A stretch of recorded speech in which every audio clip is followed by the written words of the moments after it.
Hi, welcome to Disruptive Online, and welcome to this episode where we are going to demonstrate Modbus Slave on Nuttx with the nucleo-f411re. I'm sorry, I'm still having a cold, so my voice is a little rusty, so sorry for that.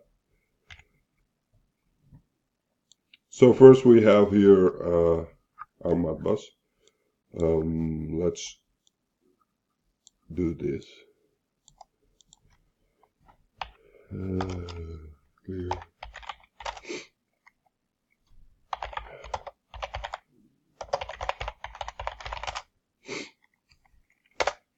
Let's walk through make new config. So let's see if we have to do something here. Debug options still off. And optimization level suppress. You can change this if you want. System type. It's the same as in a Modbus master. So we just have a peripheral support on USART 1 and 2. So nothing changed there. So see the previous video on Modbus master. And USART configuration. Let's see here. That's also the same as in the Modbus master. So driving pin, polarity, serial driver, nothing changed here. So exit again.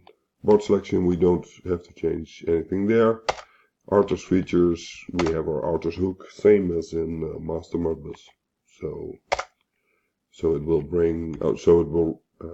execute bring up.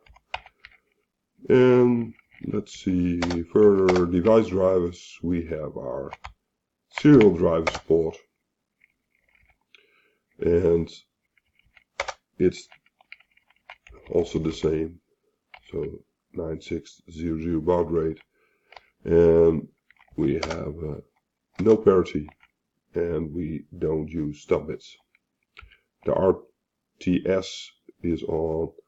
The STM is they canceled the hardware control, so we are using another pin to do the triggering between the receive and transmit on Modbus.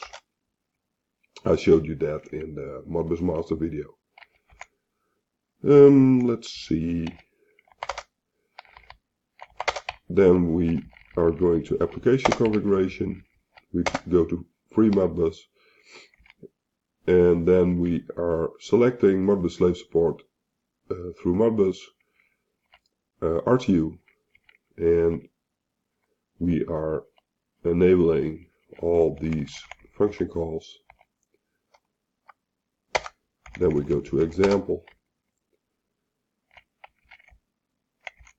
and free Modbus example. Then the port used by Modbus transmission, that's port 1, so use that one.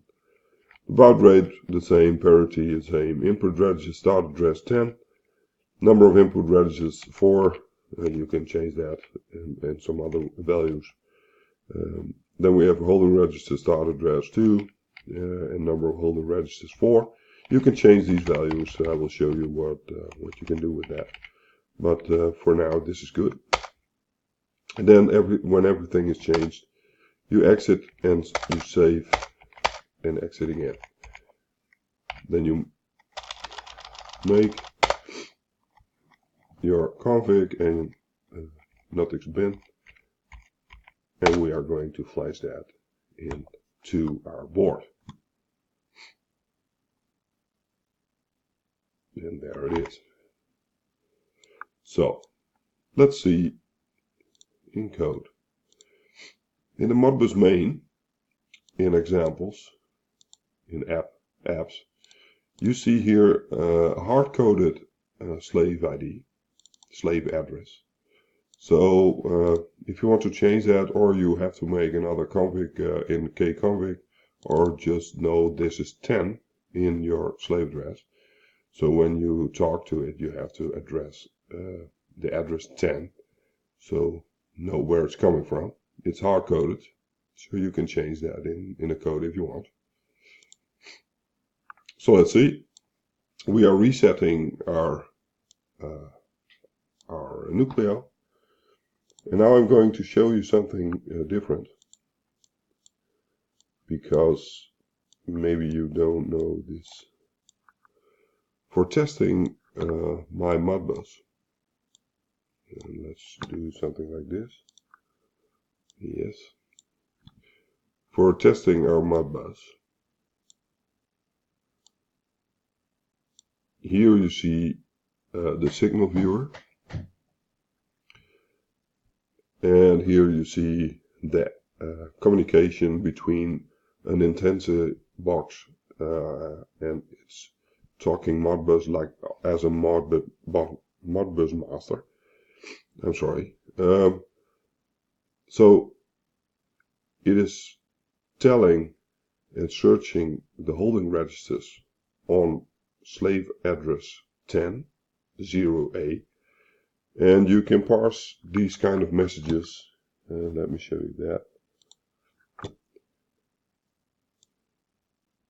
You can do these kind of messages on this website, and you can address the call it's making, like 0A, 04, or 03, 00, 02, 18, and then the check bit, and it will give you back what it's doing. So let's start our Modbus Slave. You do that with Modbus -e, or -e. And let's go back to our, and now you see that it's talking to our Modbus Slave. You don't see it here, there's no logging, but you can see it here in your messages. And when we change the value, say 400, then you see that it will read the holding register and it will change the value. So this is a write, it's another function, and you see that it will change the value. So this proves that Modbus is working on Nuttx as a slave with a master. So I hope this is making the Modbus master of the Modbus slave clear for Nuttx, and I hope you have enjoyed this video, and you can find us on these addresses, and I hope to see you again in the next video. So thank you for watching.